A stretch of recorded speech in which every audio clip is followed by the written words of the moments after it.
The fastest growing educational platform for bank, SSC and other competitive exams, Guidely brings to you Guidely Express video course for banking prelims and mains with a lifetime validity. The course content will be provided in both Hindi and English languages. This express course comprises with 600 plus hours of video classes, 1200 plus mock test series, 400 plus PDFs, previous year's pre plus mains question papers for all upcoming banking exams. This video course is created by expert faculties in India who have years of experience and guided thousands of students so far.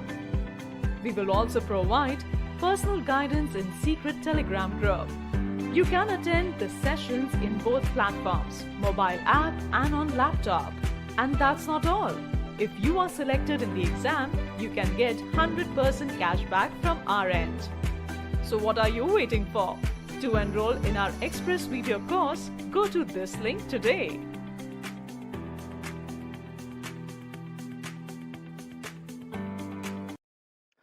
Hello friends, good morning everyone. My name is Mahipal Singh. I welcome you on Guidely YouTube channel. So आज का जो हमारा topic होगा that is related to जो आपका आज का जो टॉपिक है that is related to profit loss and discount. तो ये वाला जो पार्ट है, ये वाला पार्ट आपको नहीं पढ़ना है आज। आज मैं जो आपको पढ़ाने वाला हूं that is profit loss and discount, right. So आपका जो आज प्रॉफिट लॉस डिस्काउंट में जो हम डिस्कशन करने वाले हैं that is something different. Okay, सारी चीजें एकदम क्लियर है। सो सबसे पहले मैं आपको एक चीज बताना चाह रहा था यहाँ पर कि आप जितने भी लोग हैं, जो भी वीडियोस देखते हैं, राइट, जो भी वीडियोस देखते हैं और जहां से भी आप पढ़ाई कर रहे हैं, so the main part is related to this part. Effort and hard work construct the bridge that connects your dreams to reality. So पहले ना आपको ये बात दिमाग में बिठा लेनी है कि आपके ही एफर्ट्स और हार्ड वर्क हैं जो आपके ड्रीम्स को रियलिटी में कन्वर्ट करेंगे, राइट। सो ये बात हमेशा दिमाग में रखनी है। कोई टीचर आपके लिए एग्जाम नहीं लिखने वाला, कोई टीचर आपके दिमाग में घुस के आपके कॉन्सेप्ट क्लियर नहीं करने वाला। सारी चीजें आपको खुद करनी है, राइट। सो ये हमारा एक्सप्रेस वीडियो कोर्स है। अगर आप इसको खरीदना चाहते हैं तो ये बहुत ही अच्छा कोर्स है, अगर आप स्पेशली बैंकिंग की प्रिपरेशन कर रहे हैं तो, राइट। और इसमें सारी चीजें अवेलेबल है जो भी इस पेज पर आपको दिख रहा है, lifetime validity, personal guidance in secret Telegram and online mock test series of all the exams, that all is included in 1499 only, so you can buy it without any hesitation, right। और इसका feedback भी आप लोगों से पूछ सकते हैं, बहुत सारे लोगों ने ये लिया हुआ है। सो और इसमें लाइव क्लासेस भी इंक्लूडेड हैं बहुत सारे, जितने भी टीचर्स एक्सप्रेस कोर्स में अवेलेबल हैं, राइट।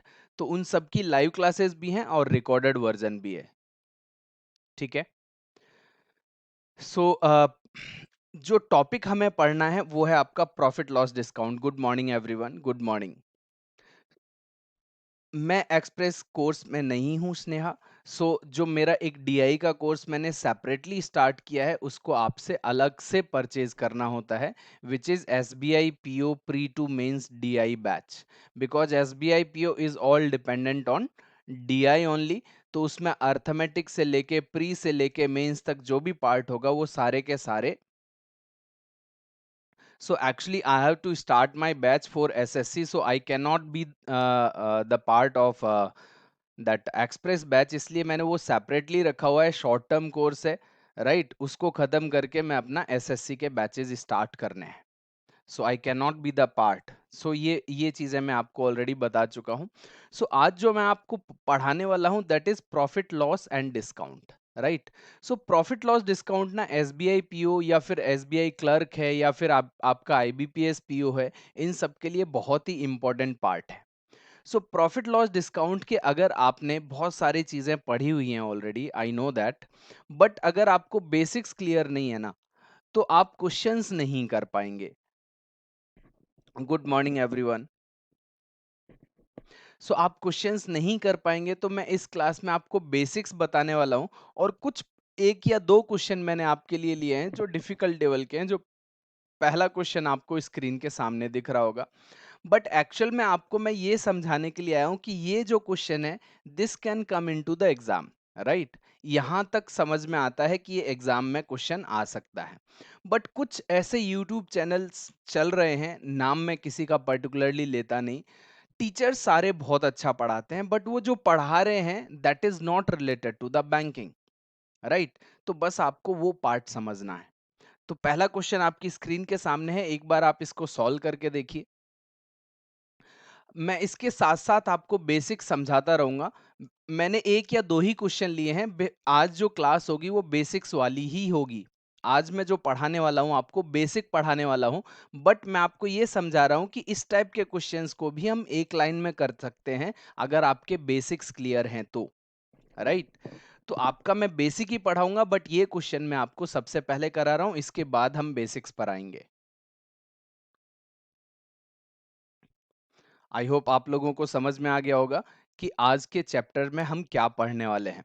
सो आज की क्लास में जो पार्ट हम पढ़ने वाले हैं that is related to the basics of the profit and loss and discount.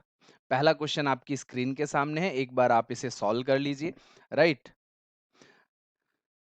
Good morning Ranjan.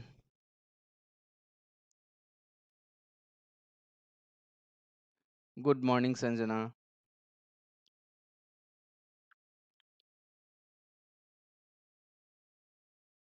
सो आपका जो भी आंसर आता है एक बार आप मुझे कमेंट बॉक्स में लिख के बताइए। सो आपको ये टेंशन नहीं लेनी है कि आपको ये क्वेश्चन नहीं आ रहा है, राइट। तो मैं आपको आज बेसिक्स बताने वाला हूं, बट पहले मैं आपको एक क्वेश्चन दे रहा हूं। क्वेश्चन देने से आपको क्या होगा ना, आपको एक आइडिया लगेगा कि किस तरीके से हम बेसिक से क्वेश्चंस को कर सकते हैं, जिसके लिए हमें बहुत सारी चीजें बताई गई हैं। Thank you पीनू। सो मनोरंजन ने आंसर दिया है 20%, राइट।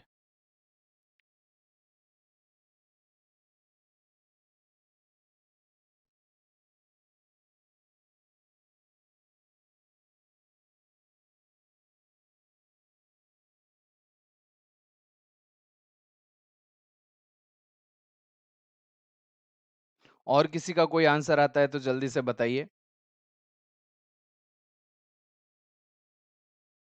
मल्टीप्लाइंग फैक्टर और स्केलिंग फैक्टर इज मस्ट। वही सारा का सारा कॉन्सेप्ट है जो पूरे प्रॉफिट लॉस डिस्काउंट को खत्म करता है। तो यहां पर भी अगर आप मल्टीप्लाइंग फैक्टर का यूज करना जानते हैं ना, तो एक लाइन में ये क्वेश्चन हो सकता है, आपको कुछ करने की जरूरत नहीं पड़ेगी, राइट। सो चलिए मैं आपको क्वेश्चन को सॉल्व करवाता हूं। सो क्वेश्चन को सॉल्व करना है तो मल्टीप्लाइंग फैक्टर से इसको एक ही लाइन में खत्म कर सकते हैं। हेलो दीपक। सो देखिए, a trader sales his goods customer at a profit of X% which was calculated on selling price. SP पर वो कैलकुलेट कर रहा था, बट अभी मैं इस X% को ना कोई इंपॉर्टेंस नहीं दे रहा हूं। Beside he cheat by 10% while buying and gives 825 gram instead of 975 grams of goods while selling. His overall profit was 62.5%. Find the value of X. तो X की वैल्यू आपसे पूछ रहा है।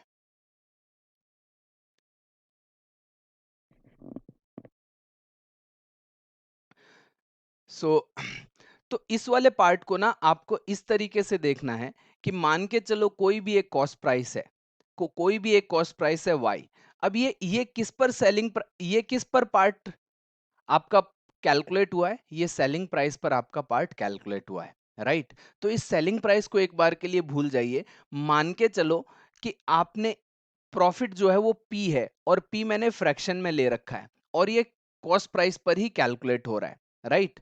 अब एक्चुअल में क्या हुआ, उसको 10% उसने चीट किया बाई करते टाइम। दैट मीन्स क्या हुआ, वो 110 ग्राम खरीद के लाया, बट एक्चुअल में कितना, और 100 की जगह वो 110 ग्राम खरीद के लाया। तो मल्टीप्लाइंग फैक्टर का काम करेगा ये वाला पार्ट, राइट, इनटू। फिर कह रहा है कि वो 975 ग्राम की जगह पर 825 ग्राम बेच रहा है। तो 975 अपॉन में 825 लिख देंगे तो ये भी आपका मल्टीप्लाइंग फैक्टर का काम करेगा, राइट। इनटू अगर आप करते हैं अगर इनटू आप करते हैं तो ये तीन फैक्टर मिल गए आपको। ये प्रॉफिट, ये फ्रैक्शन में मैंने प्रॉफिट ले रखा है, और ये आपका मान के चलो कॉस्ट प्राइस या जो भी पार्ट है, क्योंकि एमआरपी पर कोई डिस्काउंट वगैरह नहीं है, तो आप ये मान सकते हो कि जितने में वो खरीद के लाया था उतने में ही वो उतना ही उसने वो लगाया हुआ है, टैग लगाया हुआ है, तो एमआरपी सीपी के बराबर हो सकता है, तो वो मैंने वही मान लिया। फिर कह रहा है कि ओवरऑल जो आपको प्रॉफिट हुआ वो 62.5% हुआ। तो 62.5% अगर होता है तो क्या होता है आपके पास, ये 5/8 होता है।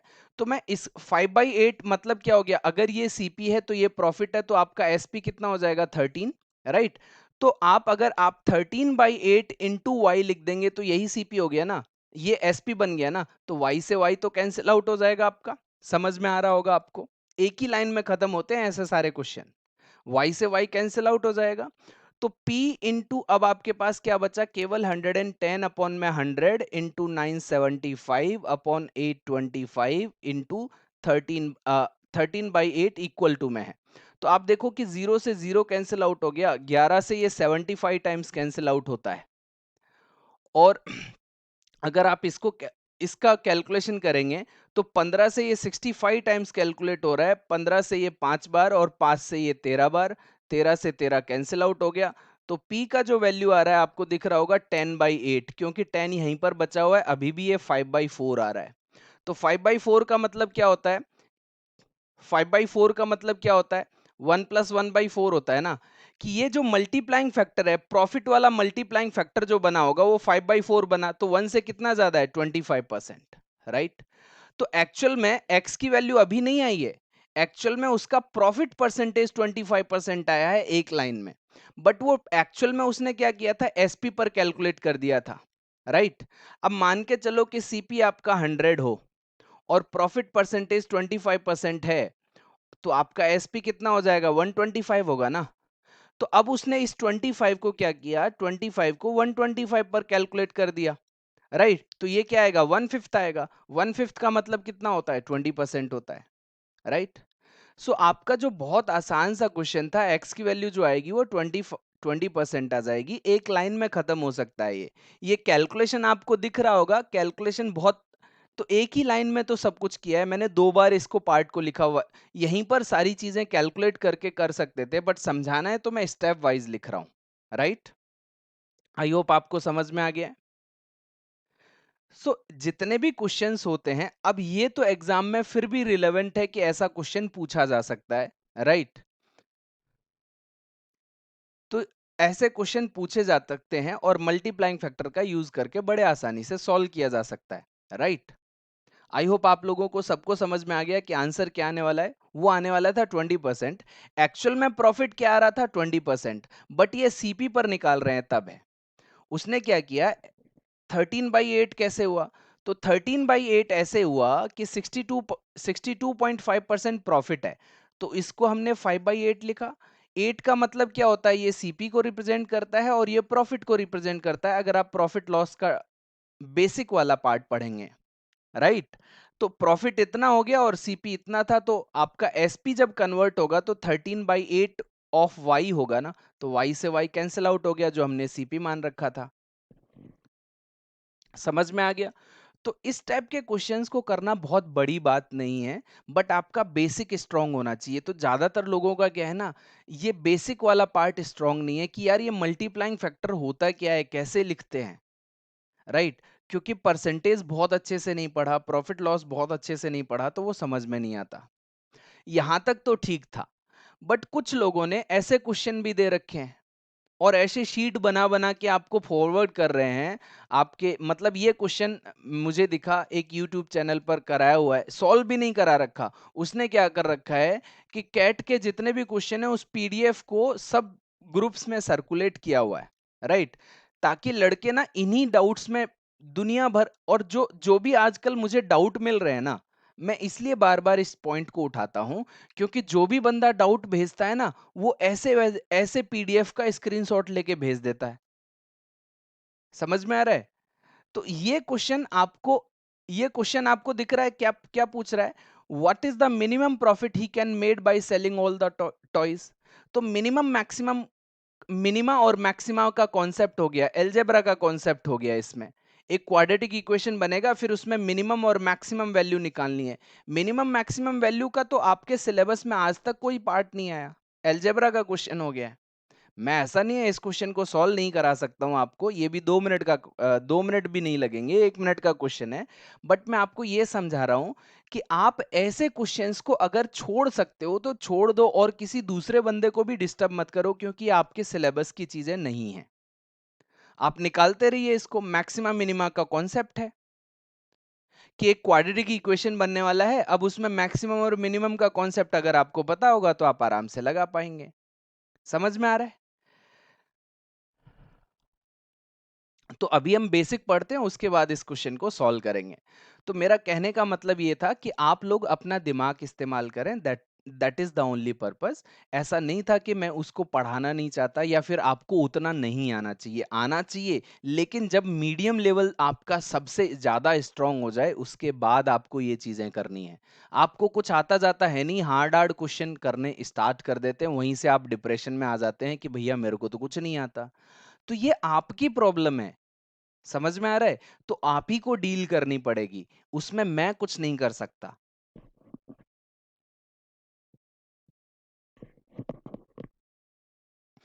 चलिए, अब मैं आपको प्रॉफिट लॉस डिस्काउंट का एक छोटा सा कॉन्सेप्ट बता देता हूं।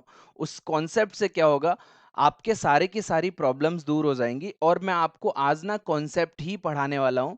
आप मुझे बीच बीच में ये मत बोलना सर मेंस लेवल पढ़ाओ, मेंस लेवल पढ़ाओ। मैं यहाँ पर एसबीआई पीओ प्री के लिए पढ़ा रहा हूँ, इसलिए मैं बेसिक से स्टार्ट करूंगा। और जब आप 2-3 पार्ट के बाद देखेंगे तो आपको इवन मीडियम लेवल और डिफिकल्ट लेवल के क्वेश्चंस भी मिल जाएंगे। ठीक है? तो आप स्क्रीनशॉट ले लेना उस क्वेश्चन का, आप आराम से ट्राई करते रहना।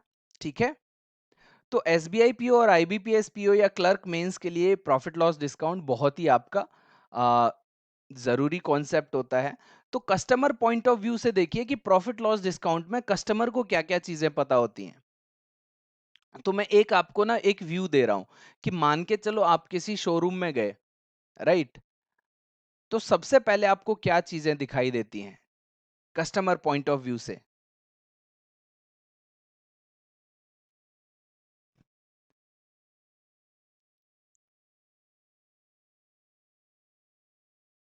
नहीं नहीं, मैं किसी की बेइज्जती नहीं कर रहा हूं, उनको नॉलेज है डेफिनेटली। बट वो चीजें आप अगर बैंकिंग एस्पायरेंट को देंगे तो उनके लिए तो डिप्रेशन की बात है ना, कि ऐसे क्वेश्चन आप बैंकिंग वालों को दे रहे हो जिनसे लेना देना नहीं है। मैक्सिमा मिनिमा के कॉन्सेप्ट को आप बैंकिंग के टेलीग्राम ग्रुप में डेली फॉरवर्ड करते हो, और वही चीजें फिर क्या करता है वो स्टूडेंट क्या डेली के डेली उन्हीं क्वेश्चन के लिए परेशान रहते हैं। उनको मीडियम लेवल तक का आता है या नहीं आता उससे कोई फर्क नहीं पड़ता। चलिए मैं आपको अब आप ये बताइए कि कस्टमर पॉइंट ऑफ व्यू से अगर शोरूम में आप अगर जाते हैं तो आपको सबसे पहले क्या चीजें दिखाई देती हैं? एक ने बोला एमआरपी प्लस डिस्काउंट, एक बोल रहा है मार्क प्राइस, राइट? तो सबसे पहले जब पहले में शोरूम में जाते हैं तो जैसे ही हम कहीं पर देखते हैं कि किसी शोरूम में ऐसे लिखा हुआ है कि बाई 3 एंड गेट 2 और बाई 1 और गेट 3, ऐसा कुछ लिखा होता है ना,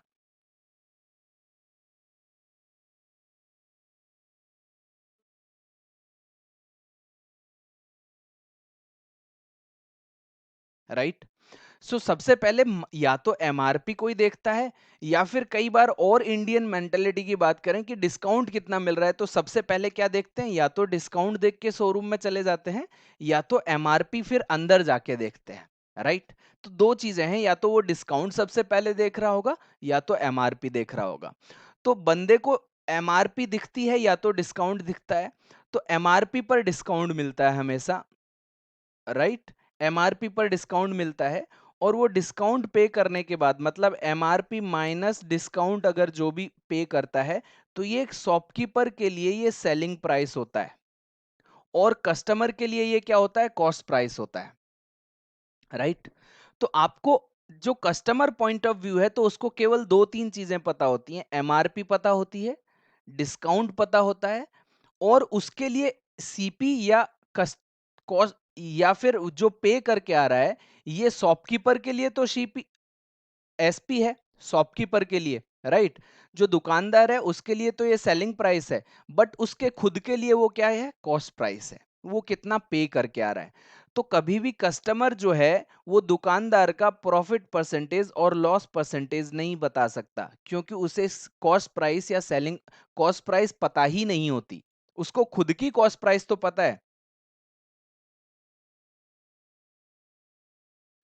sir I am from Haryana, क्या आरआरबी का नोटिफिकेशन आएगा?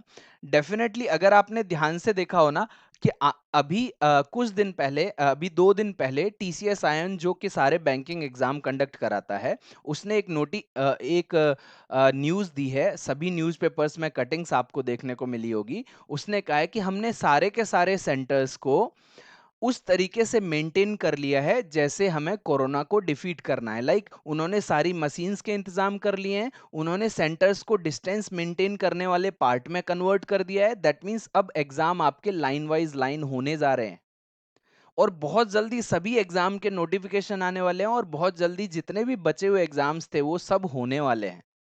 विद इन ए मंथ आपको ये चीजें आपको रोटेट होते हुए दिखेंगी, और आपको अगर नहीं पता हो तो आप उस कटिंग को कहीं पर भी देख सकते हैं।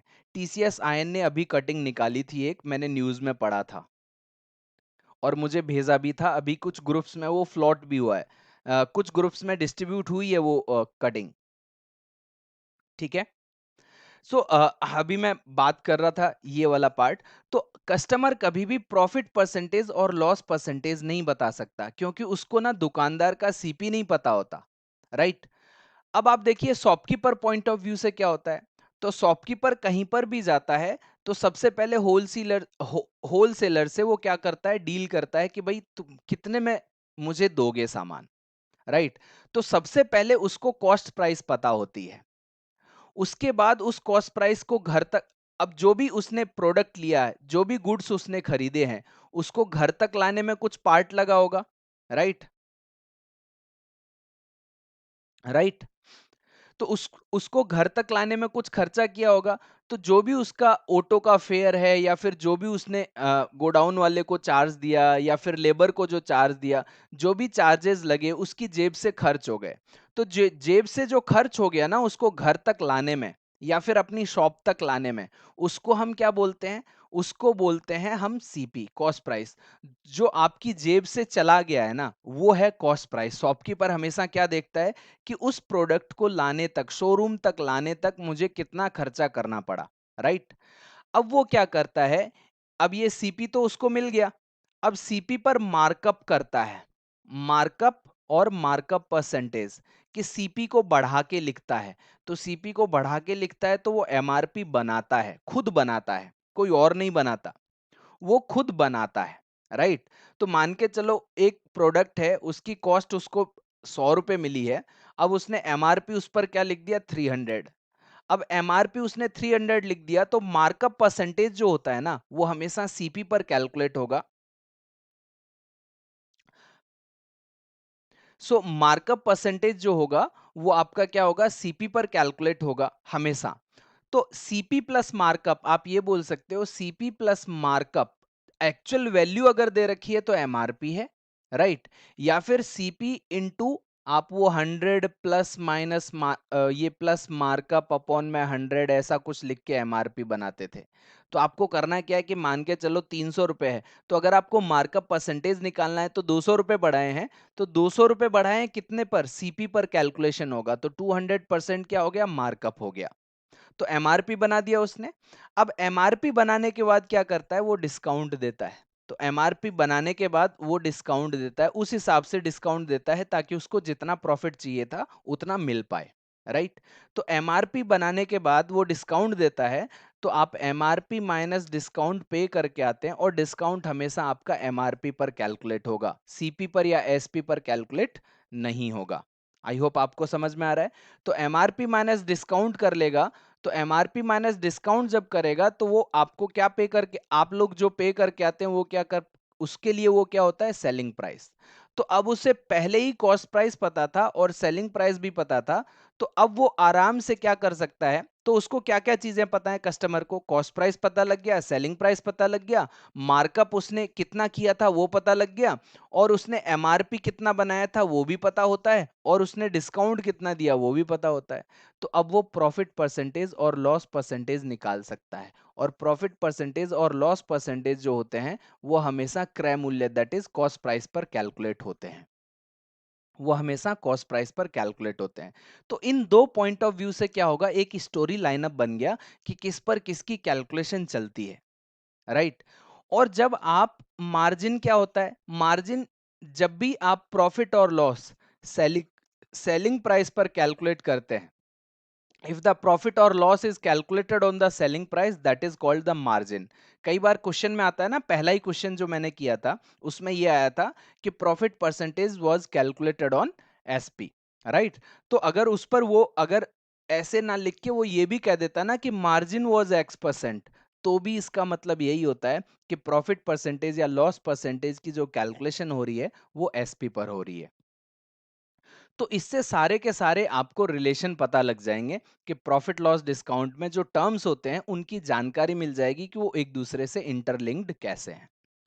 अब देखिए percentage change, a value is increased by 30%। इसका मतलब क्या होता है कि अगर वैल्यू 100 है तो अब क्या हो रही है, 130 हो रही है। तो या तो उसको रेशियो फॉर्म में लिखते हो इस तरीके से, या फिर आप लिख सकते हो कि अगर आप मल्टीप्लाइंग फैक्टर से बनाएंगे, मल्टीप्लाइंग फैक्टर क्या होता है कि फाइनल अपॉन इनिशियल वैल्यू का रेशियो होता है, तो 130 अपॉन 100 लिखेंगे तो 13/10 हो जाएगा। तो फाइनल अपॉन इनिशियल का जो रेशियो अगर 1 होता तो देयर इज नो चेंज, अगर 1 होता तो नो चेंज आता था, राइट। तो यहां पर आप फाइनल, ये जो मल्टीप्लाइंग फैक्टर होता है इसका बहुत ज्यादा यूज होगा, इसका आपका बहुत ज्यादा यूज होने वाला है पूरे प्रॉफिट लॉस डिस्काउंट में, राइट। आई होप आपको समझ में आ रहा है इतना पार्ट। तो मल्टीप्लाइंग फैक्टर क्या होता है और डिटेल में मैं आपको यहां पर समझा देता हूं कि मल्टीप्लाइंग फैक्टर होता है कि मान फाइनल अपॉन इनिशियल का जो वैल्यू होता है that is called multiplying factor, ratio जो होता है। तो अगर कोई फाइनल वैल्यू आपकी 175 है और इनिशियल वैल्यू अगर आपकी 225 है, राइट, तो अभी डिक्रीज हुआ है, ये डेफिनेटली डिक्रीज है। तो अब अगर आप इसको कैलकुलेट करेंगे तो आपके पास क्या आने वाला है, ये 7/9 आने वाला है, 25 से 7 टाइम्स, 25 से 9 times. Good morning Swagatika. So अभी आपके पास मल्टीप्लाइंग फैक्टर का मतलब ये 1 से कितना छोटा हो गया है, तो आप इसको ऐसे भी लिख सकते थे ना, 1/29। तो आप ये कह सकते हो कि 2/9, तो परसेंटेज कितना होता है 2/9, 22.22%। तो ये 22.22% क्या हो गया, डिक्रीज हो गया है, क्योंकि 1 से ये इतना कम हो गया है। अगर फाइनल अपॉन इनिशियल का रेशियो मान के चलो ऐसे 130/100 जैसे मैंने लिखा था, 13/10 आता, तो ये 1 से कितना बड़ा हो गया, 1 से 3/10, तो 30% का आप यहां पर क्या बोल सकते थे, इंक्रीमेंट बोल सकते थे। इन द सेम वे अगर फाइनल अपॉन इनिशियल का रेशियो अगर 1 होता है तो there is no change, right. तो ये चीजें आपको ध्यान में रखनी है। अब मल्टीप्लाइंग फैक्टर सीपी और एसपी में क्या कैसे यूज होगा कि सीपी जो आपका होता है ना वो इनिशियल वैल्यू होती है, इनिशियल वैल्यू होती है, और एसपी जो होता है वो फाइनल वैल्यू होता है। तो अगर आपका एसपी और सीपी का रेशियो अगर वो आपका 1 है, तो आपको क्या हुआ, there is no profit no loss, no profit no loss. समझ में आ गया कैसे रिलेट कर रहे हैं। तो एसपी अपॉन सीपी का अगर वैल्यू आपका 1 हो गया, that means there is no profit no loss. वो 1 कब हो सकता है, जब सीपी भी आपका 100 हो और एसपी भी आपका 100 हो, इस तरीके से हो सकता है। लेकिन अगर एसपी अपॉन सीपी का रेशियो मान के चलो आपने 1.2 लिखा, 1.2 को 6/5 भी लिख सकते हैं, तो ये पॉइंटों में कितना बड़ा है उतना ही परसेंटेज का प्रॉफिट होगा, या फिर आप फ्रैक्शन में ऐसे लिख सकते हो, तो 1 से कितना ज्यादा है उतना ही प्रॉफिट परसेंटेज होता है। समझ में आ गया होगा आपको। ऐसे ही अगर आप लॉस की बात करें, मान के चलो इसको मैं इरेज कर देता हूं, ऐसे अगर सीपी मान के चलो आपको 120 दे रखा है और एसपी है आपका 90, तो अब आपको क्या हो रहा है, लॉस हो रहा है ना। तो एसपी अपॉन सीपी का रेशियो डेफिनेटली 1 से छोटा आने वाला है, और 1 से कितना छोटा आने वाला है वो आपको समझ में आ जाएगा। ये 3/4 आ रहा है, तो 3/4 को या तो आप 0.75 लिख सकते हो, तो ये 1 से कितना छोटा है, 0.25 छोटा है ना, तो 0.25% का आपको लॉस हो रहा है। या फिर आप ऐसे इमेजिन कर सकते थे 1 माइनस 1/4, तो कितना कम हो गया, 1/4, 1/4 का मतलब हो गया 25% लॉस। तो आप डायरेक्टली यहां पर ये चीजें कैलकुलेट कर सकते हैं कि एसपी और सीपी के रेशियो से सारी प्रॉफिट लॉस की calculations in terms of percentage directly आपके आ सकती हैं। आई होप आपको इतना पार्ट समझ में आ रहा होगा। तो ये सारी चीजें आपको समझ में आनी चाहिए। मैं एक एक रिलेशन आपको मल्टीप्लाइंग फैक्टर के फॉर्म में बता दूंगा, फिर आपके सारे क्वेश्चन एक एक लाइन में होना स्टार्ट हो जाएंगे। तो आपके लिए बेसिक्स मैं अभी समझा रहा हूं, एक दो क्लास में बेसिक्स का पार्ट जब खत्म हो जाएगा तो हम हाई लेवल के क्वेश्चंस तक भी करेंगे, और जैसा मैं हमेशा प्रीवियस ईयर क्वेश्चंस कराता हूं वो भी करवाने वाला हूं अगले 2 से 3 क्लासेस में। बट आपको पेशेंस रखना पड़ेगा थोड़ा, और बेसिक्स पर वर्कआउट करना पड़ेगा, मेरी तरह जैसे मैं आपको बेसिक्स समझा रहा हूं वो समझने पड़ेंगे। तो अब प्रॉफिट और लॉस, अगर आपको मान के चलो प्रॉफिट परसेंटेज दे रखा है 20%, राइट, तो जैसे ही आप इसको फ्रैक्शन में कन्वर्ट करते हैं ना, तो आप क्या लिखते हैं, 1/5। या फिर अगर आपको लॉस परसेंटेज दे रखा है, मान के चलो आपको लॉस परसेंटेज दे रखा है 22.22%, तो आप इसको जैसे ही फ्रैक्शन में लिखते हैं तो क्या लिखते हैं, 2/9। तो अभी मैंने आपको कहा था कि profit and loss always calculated on CP. तो सीपी पर कैलकुलेट होते हैं, तो इनका जो डिनोमिनेटर वाला पार्ट होता है वो हमेशा सीपी को रिप्रेजेंट करता है, और जो न्यूमरेटर वाला पार्ट है वो या तो लॉस को रिप्रेजेंट करता है या तो प्रॉफिट को रिप्रेजेंट करता है, राइट। और जैसे ही आपको सीपी और प्रॉफिट पता लग गया तो आप एसपी और सीपी का रेशियो बता सकते हैं इसी पार्ट से डायरेक्टली। कैसे बता सकते हैं कि भाई आपका सीपी कितना है, 5 है, और 5 रुपए पर 1 रुपए का प्रॉफिट हुआ है तो 6 रुपए हो गया, तो 6:5 रहेगा हमेशा। बेसिक के लिए किसी बुक की जरूरत नहीं है, आप अगर 2-4 वीडियोस जो मैं आपको पढ़ा रहा हूं वो देख लोगे तो वो मोर देन इनफ है, ठीक है। और बेसिक्स किसी भी बुक में ऐसे नहीं लिखा हुआ जिस तरीके से मैं आपको पढ़ा रहा हूं, उसमें सेट लैंग्वेज लिखी होती है, और वो इस तरीके से नहीं लिखा हुआ है। किसी भी बुक को आप पढ़ लेना, 2, 4, 6, 10 जितनी भी बुक्स हैं आपकी, कहीं कहीं पर जो कोचिंग मटेरियल है उनमें ये चीजें मिल जाएंगी आपको, बट वो कोचिंग मटेरियल वाले पार्ट में मिलेगा, किसी जैसे कोई भी कोचिंग ले लो, राइट। तो आपने अगर किसी कोचिंग की बुक्स देखी होंगी तो वहां पर कुछ कुछ पार्ट ऐसे लिखे मिल जाएंगे। अब यहाँ पर अगर मेरे को सीपी और एसपी का रेशियो निकालना होता, तो अभी आपको क्या हुआ है, लॉस हुआ है ना। तो लॉस हुआ है तो आपका ये तो सीपी 9 रुपीज है, तो एसपी आपका रहा होगा 7, तो माइनस करना पड़ेगा, राइट। तो प्रॉफिट परसेंटेज और लॉस परसेंटेज को आप फ्रैक्शन में लिखते ही आपको एसपी और सीपी का रेशियो मिल जाता है। या फिर आप सीधे सीधे ये भी लिख सकते हो कि प्रॉफिट परसेंटेज आपका कितना था, 20%, तो सीधे सीधे 20% 1/5 है, तो 1/5 को 1 में ऐड करके लिख दो। या तो आप सीधे सीधे 1.201 में, ये जो जितना परसेंटेज है ना, तो 0.20 को रिप्रेजेंट करता है ना, तो 1 में उतना ही ऐड कर दोगे तो आपके सीधे सीधे एसपी और सीपी का मल्टीप्लाइंग फैक्टर भी बन जाता है, राइट। अब आते हैं सीपी एमपी और डिस्काउंट वाले पार्ट पर। तो देखिए आपका जो सीपी होता है, सीपी आपका हमेशा इनिशियल वैल्यू होता है, और इसमें कुछ पार्ट ऐड करते हैं तो एमआरपी बनता है। ऐड क्या करते हैं, मार्कअप ऐड करते हैं। मार्कअप ऐड करते हैं तो एमआरपी बनता है, या मार्क्ड प्राइस, या जो लिस्ट प्राइस जो भी आप बोलते हैं उस चीज को एमआरपी बनता है ना। तो एमआरपी यहां पर क्या हो जाएगा, फाइनल। तो जब सीपी एमआरपी के साथ आता है तो इनिशियल वैल्यू रहता है, और एसपी के साथ भी इनिशियल वैल्यू ही रहता है, लेकिन एमआरपी टाइम टाइम पर चेंज होता रहता है। जब सीपी के साथ आएगा तो फाइनल वैल्यू होगा, लेकिन एसपी के साथ आएगा तो इनिशियल वैल्यू होगा। बस इतना सा पार्ट ध्यान में रखना है, एसपी हमेशा फाइनल रहता है, फाइनल वैल्यू रहता है, और सीपी हमेशा इनिशियल वैल्यू रहता है। तो अगर एमआरपी जो पार्ट है, अगर एमआरपी को आप सीपी एसपी के साथ कंपेयर करेंगे तो ये फाइनल और ये इनिशियल बन जाएगा, लेकिन अगर सीपी के साथ कंपेयर करेंगे तो ये इनिशियल और ये फाइनल बन जाएगा। तो चेंज कौन कर रहा है अपनी प्रॉपर्टीज, एमआरपी ही चेंज करेगा बाकी।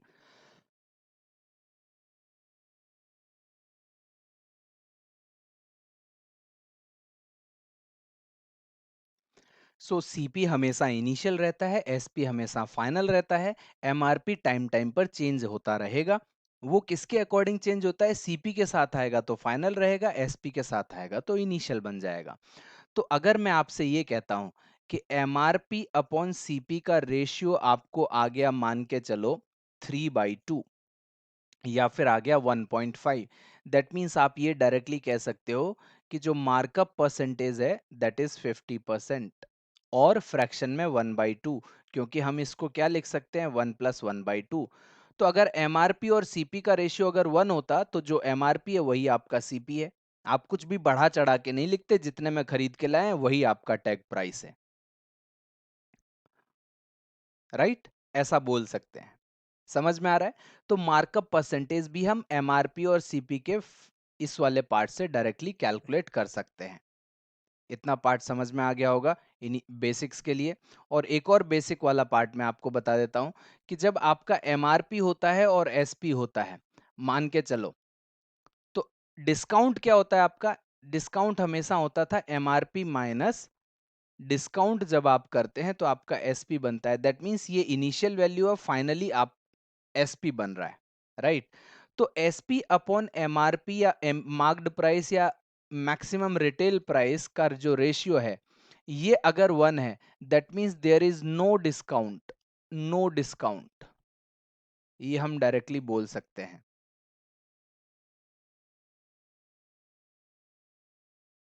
हाँ, वही मैं कह रहा हूँ मान जी, यही प्रॉब्लम होती है स्टूडेंट के साथ कि उनको ऐसी जो हार्ड प्रॉब्लम आ जाती है ना, जो डिफिकल्ट लेवल होता है, वो उनके दिल में चुभती रहती हैं, ये मेरे से हो क्यों नहीं रहा? क्योंकि लोगों की ईगो हर्ट करना है। ईगो हर्ट होते ही क्या क्या होगा? उनका मेंटल स्टेटस जो है वो हिल जाएगा। मेंटल मेंटल स्टेटस हिलेगा तो आप कोर्स खरीदेंगे कि सर ने बहुत अच्छा पढ़ाया, level of the question is very good. तो यही तो चाहिए होता है लोगों को, यही प्रॉब्लम है।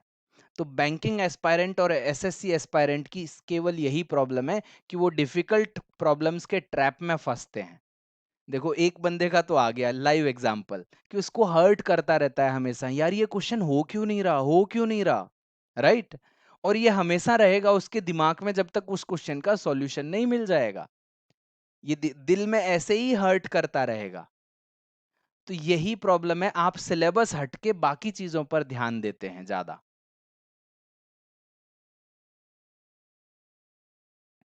सो ये मैंने एग्जाम्पल के लिए दिया था और मांझी ने वो प्रूफ किया है अभी।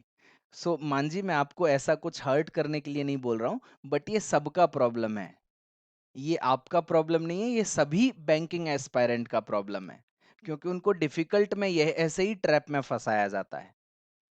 तो अभी मैं आंसर करूंगा, नो डाउट। अगर नहीं होगा तो मैं पर्सनली टेलीग्राम पर उसको सॉल्व करके आपको भेज दूंगा, अभी अगर टाइम नहीं मिला तो, ठीक है?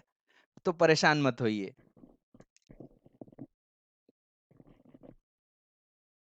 सो परेशान मत होइए, मैं आपको सॉल्यूशन प्रोवाइड करूंगा डेफिनेटली। ये दर्द आपके दिल में मैं रहने नहीं दूंगा ज्यादा देर। ठीक है? सो ये दर्द दिल आपका कम कर देंगे अभी थोड़ी देर में। चलिए, तो एसपी अपॉन एमआरपी अगर 1 है तो आप क्या कह रहे हैं? नो डिस्काउंट है,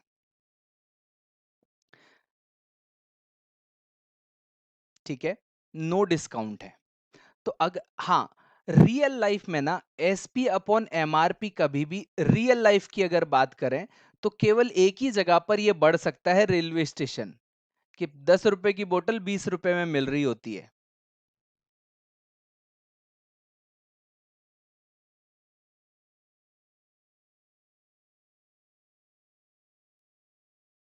ठीक है, चलो ये सारी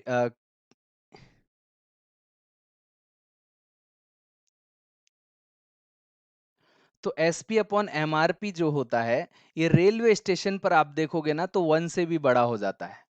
बट अगर आप वैसे रियल लाइफ में देखोगे तो रेयरली बड़ा होगा। आप एमआरपी से ज्यादा थोड़े ही पे करके आते हो, शोरूम में जाते हो तो मैक्सिमम एमआरपी ही पे करते हैं।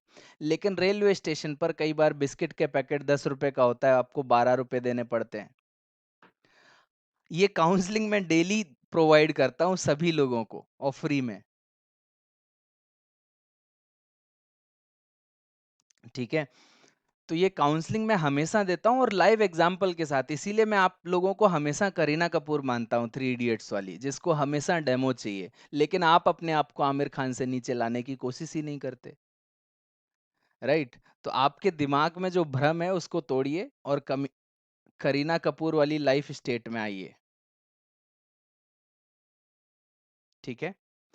सो देखो, ये सब डिस्कशन चलता रहेगा। और एसपी अपॉन सी एमआरपी का अगर रेशियो मान के चलो आपका आ गया 0.8, दैट मीन्स 1 से जितना छोटा हो जाएगा उतना ही आपका डिस्काउंट मिल रहा है, तो 20% डिस्काउंट हो गया। 20% आपका डिस्काउंट हो गया। राइट? तो आपको ये समझ में आ गया कि एसपी और एमआरपी और सीपी और एमआरपी का रिलेशन और ये किस तरीके से बनते हैं। राइट? तो यहां पर अभी मैंने यही बताया था आपको कि एसपी और एमआरपी और डिस्काउंट में क्या रिलेशन है। डिस्काउंट हमेशा आपका एमआरपी पर या मार्क्ड प्राइस या एमआरपी पर कैलकुलेट होगा। अब मार्जिन की बात करते हैं, तो मार्जिन मैंने एक टर्म में बोल दिया था कि जो भी प्रॉफिट और लॉस का जो कैलकुलेशन है, if it is done on SP, तो उसको हम बोलते हैं मार्जिन। तो ये सारी चीजें आपको समझ में आ गई कि सीपी और एसपी अगर होते हैं तो एसपी अपॉन सीपी आपका फाइनल बनता है। सीपी और एमआरपी होता है तो आपका एमआरपी ऊपर रहता है, सीपी नीचे रहता है। लेकिन जैसे ही एमआरपी एसपी के साथ आता है तो एसपी अपॉन एमआरपी बनता है। ये सारे के सारे मल्टीप्लाइंग फैक्टर थे जो बेसिक्स था। अब क्वेश्चंस करना स्टार्ट करिए। बेसिक्स वाला पूरा पार्ट मैंने आपको समझा दिया है, छोटे छोटे क्वेश्चंस करेंगे और इस चैप्टर को खत्म करेंगे। ला, लाइन में लगा के सभी चीजों को हम खत्म करेंगे। ठीक है।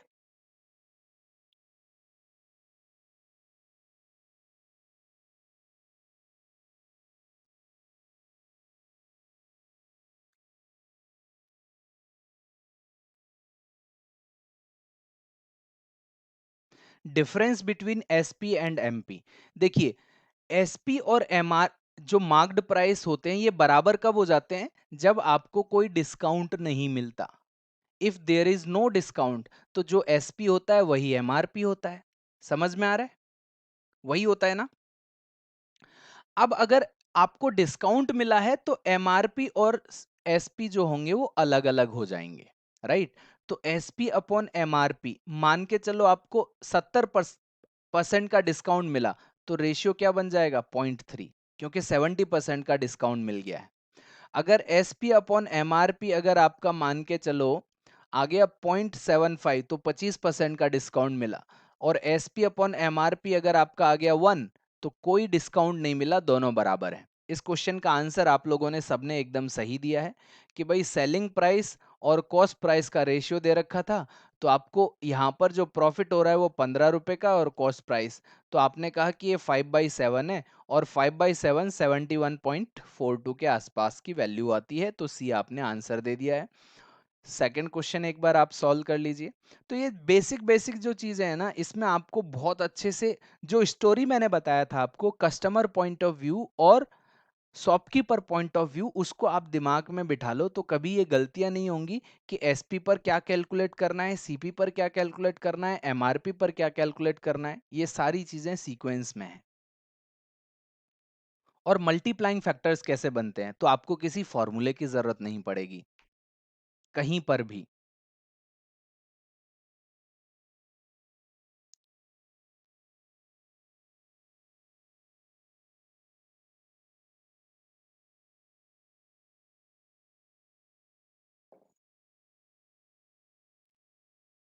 सो ये अनिकेत और अंकित और सबका आंसर आ रहा है 1260। ओके। सो आपने देखा कि 16.66% जो होता है वो आपका क्या होता है, 1/6 होता है। राइट? तो आफ्टर सेलिंग एन आर्टिकल, तो ये एसपी दे रखा है, और 1/6 जैसे ही आपने लिख दिया, तो या तो आप ऐसे लिख सकते थे एसपी अपॉन सीपी जो होगा वो 7/6 होगा। वन में ऐड कर दो तो मार्क, वन में ऐड करने से क्या बन जाता है, मल्टीप्लाइंग फैक्टर बन जाता है। तो 7 की अगर ये वैल्यू है तो 6 की वैल्यू क्या होगी, वो आप सभी लोगों ने निकाल दिया है।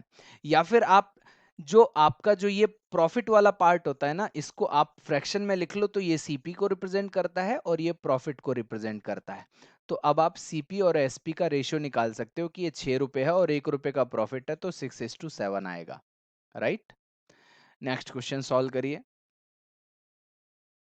The cost price of 36 books is equal to the selling price of 30 books, then gain percentage और उसका हानि और अच्छा गेन परसेंटेज ही पूछ रहा है तो इसको कट कर देते हैं, तो उसका लाभ का प्रतिशत है।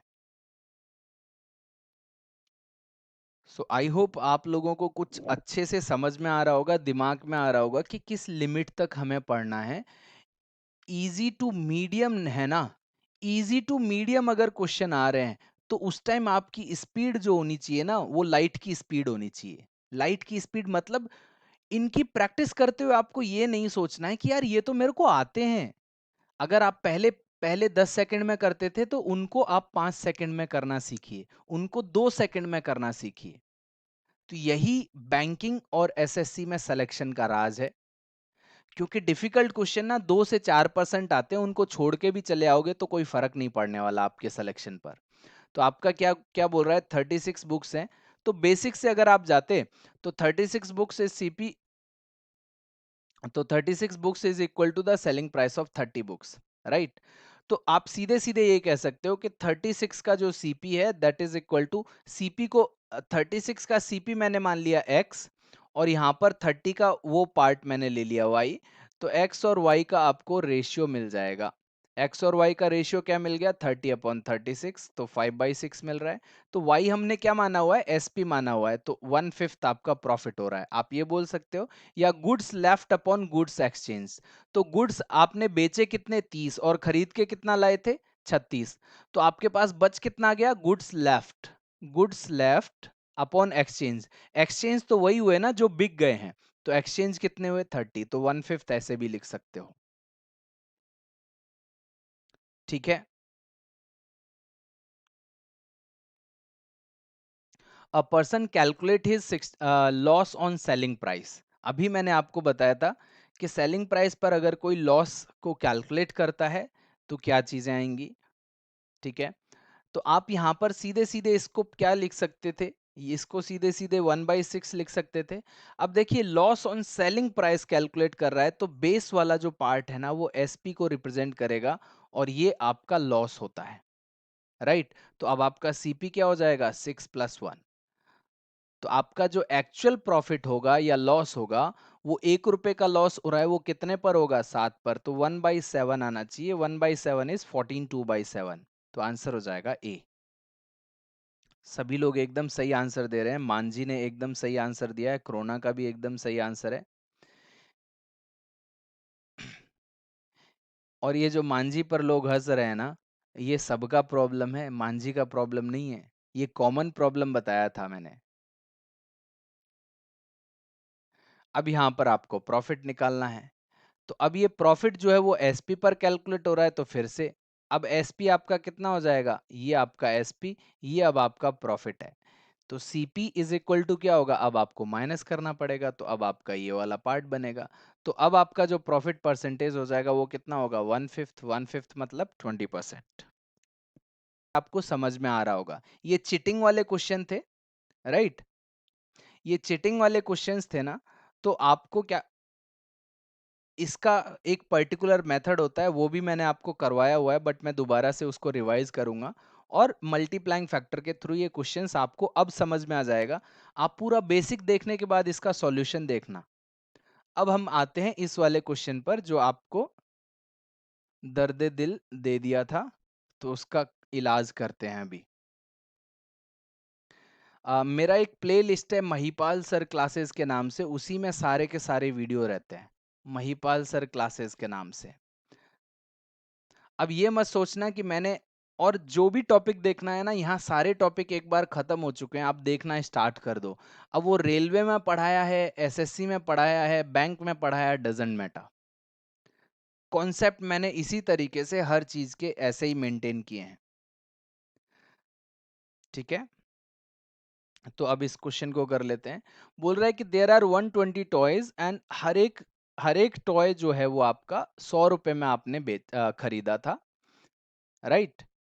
तो ही sells x toys at 3x% profit and remaining toys at 80 minus x% profit, right? यही वाला क्वेश्चन था।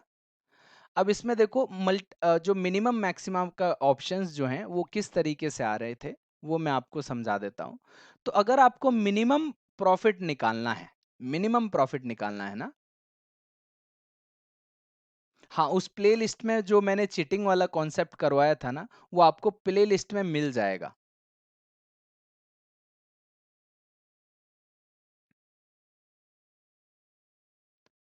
So a person buys 120 toys and at rupees 100 each. So अगर आपको टोटल सीपी निकालना होगा तो वो तो आपको दिख जाएगा। टोटल सीपी तो आपका आने वाला है 12,000 रुपए। उसकी जरूरत भी नहीं है इस क्वेश्चन में।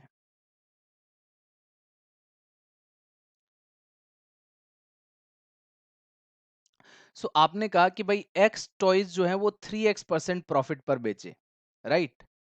तो एक्स टॉयज का सेलिंग प्राइस, कॉस्ट प्राइस कितना हो गया? तो आपको प्रॉफिट कितना हुआ? 3x% बाई 100, यही तो हुआ। ये प्रॉफिट तो हो गया आपको एक्स को इतने में बेचने पर, प्लस,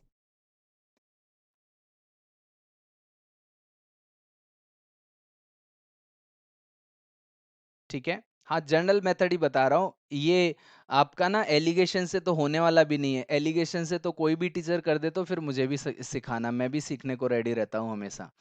जैसा मैं आपसे कहता हूं, मैं कई बार स्टूडेंट से भी बहुत सारी चीजें सीखने को रेडी रहता हूं, because it's a mutual process.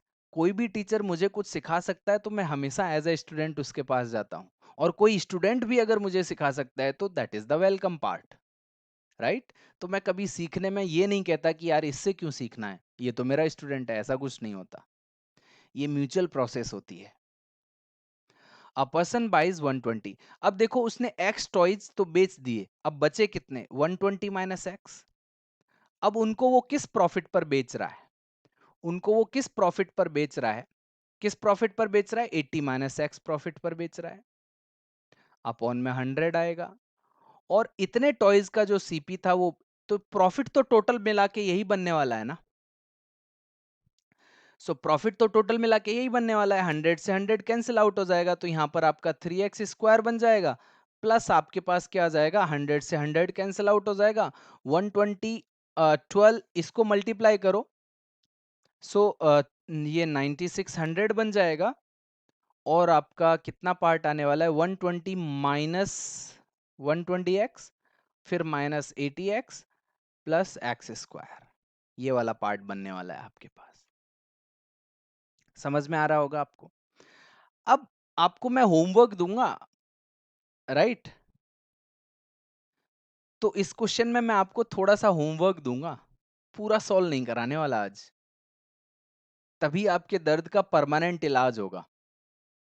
सो देखिए, अब आपके पास क्या हो गया? ये बन गया 4x² प्लस 4x² प्लस आपके पास, अच्छा ये 80x है, 80x है ना? तो अब 80x और 120x क्या बन गया? माइनस माइनस बन गया आपका 200x, और प्लस आपका आ गया 9600। अब इसकी आपको मिनिमम वैल्यू निकालनी है, तो ये क्वाड्रेटिक इक्वेशन बन गया ना। अब क्वाड्रेटिक इक्वेशन की जो मिनिमम वैल्यू होगी वही इसका आंसर होगा। समझ में आ गया? एक ही लाइन में सॉल्व होगा। अब आप क्या करते थे कि इसको अगर परफेक्ट स्क्वायर बना दें, इसको अगर परफेक्ट स्क्वायर बना दें, राइट? मान के चलो कि मैंने x माइनस ए समथिंग का होल स्क्वायर बना दिया और प्लस समथिंग यहां पर कुछ वैल्यू आ रही है, तो इसकी मिनिमम वैल्यू क्या हो सकती है? इसकी मिनिमम स्क्वायर की वैल्यू मिनिमम क्या हो सकती है? 0। और ये वाला प्रॉफिट तो हमेशा रहेगा ही। तो यही आपका आंसर है। अब इसका मैं आपको होमवर्क दे रहा हूं कि ये वाला जो पार्ट है आप खुद ही कैलकुलेट करना कि what should be the minimum value. Concept बता दिया, समझ में आ गया? तो फिर आपके लिए ये परमानेंट सॉल्यूशन हो जाएगा। ये इस टाइप के क्वेश्चंस आपको कैट में देखने को मिलते हैं। यार मैंने ना बहुत सारे शॉर्ट वीडियो जो बना रखे हैं ना, वो सारे के सारे कंसेप्चुअल क्वेश्चन है। शॉर्ट वीडियोस जो बना रखे हैं वो सारे के सारे कंसेप्चुअल क्वेश्चन है। तो जहां पर भी शॉर्ट वीडियोस की प्लेलिस्ट है एक, ठीक है। अब जो भी आएगा मिनिमम वैल्यू किस पर आती है उसकी, तो एक्चुअल में न्यूनतम लाभ कितना होगा, तो दैट मीन्स वो आपसे क्या पूछ रहा है कि परसेंटेज में नहीं पूछ रहा था, ये आपका एक्चुअल प्रॉफिट पूछ रहा है। तो इन न्यूमेरिकल वैल्यू या फिर परसेंटेज में निकाल लोगे तो वो कैलकुलेशन आ जाएगी आपकी। तो इस तरीके से ये क्वेश्चन आपका सॉल्व हो जाएगा। आई होप आपको सारी चीजें क्लियर हो गई। आज बहुत सारे डाउट्स आपके क्लियर हो गए, और किस तरीके से पढ़ना है ये मैं हमेशा आपको बताता रहता हूँ, वो क्लियर हो जाएगा। और अगर आपने ना बैंकिंग क्लियर करना है और डीआई में आपकी प्रॉब्लम रहती है, तो डीआई का ये बैच आप ज्वाइन कर सकते हैं, जो कि एसबीआई पीओ के लिए है।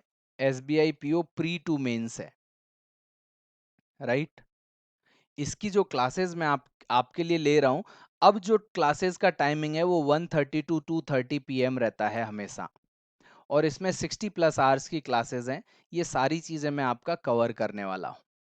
अर्थमेटिक डीआई पूरा, Venn diagram, missing, caselet, funnel chart, geographical chart, radar chart, wave chart, जो कुछ भी आता है आपके एग्जाम में ना, वो सब मैं कवर करने वाला हूँ। इवन एलआरडीआई, ये सारी चीज़ें कवर करने वाला हूँ। आप इस कोर्स को कहाँ से खरीद सकते हैं, वो ई स्टोर से खरीद सकते हैं, या फिर ऐप डाउनलोड करके आप वहाँ से ले सकते हैं। वीडियो कोर्स में जाके लाइव क्लासेस वाले पार्ट में आप स्क्रॉल डाउन करते जाएंगे, वहाँ मिल जाएगा आपको। The course is of 60 plus hours. तो 60 प्लस आवर्स के लिए आपसे केवल 499 चार्ज किया जाएगा। That is very very affordable cost, and the content will be provided by me is of according to the exam. मैं आपको बहुत ज्यादा हाई फाई वहां पर नहीं पढ़ाऊंगा कि आप एकदम ये महसूस करने लगे कि यार इतना डिफिकल्ट पढ़ा दिया सर ने। लाइक मैं आपको एक लेवल, एक जो अभी एग्जाम में आ रहा है उसके एक लेवल ऊपर तक पढ़ाने वाला हूं। एक लेवल ऊपर जा सकते हैं। एकदम ऐसे कहूं कि आपको आ रहा था 30 लेवल, मैं 40 तक पढ़ा दूंगा आपको। अब मैं 30 लेवल तक एग्जाम में आ रहा है, मैं सीधा आपको 80 और 90 लेवल पढ़ाना स्टार्ट कर दूं। That is not worth for your exam. आप नॉलेज के लिए पढ़ना चाहते हैं, यू आर वेलकम। आप पर्सनली आप कभी आके कुछ चीजें पूछ सकते हैं, ठीक है। और इसका वैलिडिटी पर बहुत सारे क्वेश्चन आते हैं कि 2 मंथ का है सर, रिवाइज कैसे करेंगे, ये कैसे करेंगे, वो कैसे करेंगे। देखो 2 मंथ का मतलब क्या है कि अगर ये 45 डेज में खत्म हो गया तो 2 मंथ रहेगा। अदरवाइज अगर मान के चलो मैंने कोर्स ही 2 महीने में खत्म किया, तो ये आपका वैलिडिटी ऑटोमेटिकली 15 डेज इंक्रीज हो जाएगा। तो 15 दिन आपका ना, 15 दिन का जो पार्ट है वो आपका एक लॉक इन पीरियड रहेगा कि 15 दिन में अगर कुछ छूट गया है तो वो आप रिवाइज कर पाए, राइट। सो ये सारी चीजें हैं। और आपको मैं 6 महीने की वैलिडिटी इसलिए नहीं दे रहा क्योंकि आप कभी क्लास करने ही नहीं आएंगे। मैं बता रहा हूं, जो लेजीनेस मैंने देखी है स्टूडेंट में, ये उन्हीं के पर्पस से है। अगर आपको 6 महीने दे दिया जाएगा, अरे यार बाद में कर लेंगे ना, रिकॉर्डेड में 6 महीने रहेगा। लेकिन अगर इसका 2 महीने वैलिडिटी रखूंगा ना, तो आप प्रॉपर नोट्स बना के सब कुछ रख के पीडीएफ्स आपको पास रहेंगे ही, राइट। तो वो सारी चीजें आप 2 महीने में खत्म कर लोगे। नहीं तो 6 महीने वैलिडिटी हुई तो 6 महीने में भी खत्म नहीं होने वाला ये। समझ में आ रहा होगा आपको पर्पज, ठीक है। चलिए आज का सेशन को मैं यहीं खत्म करता हूं। आप लोग इस वीडियो को शेयर करना। Thank you, bye bye and take care.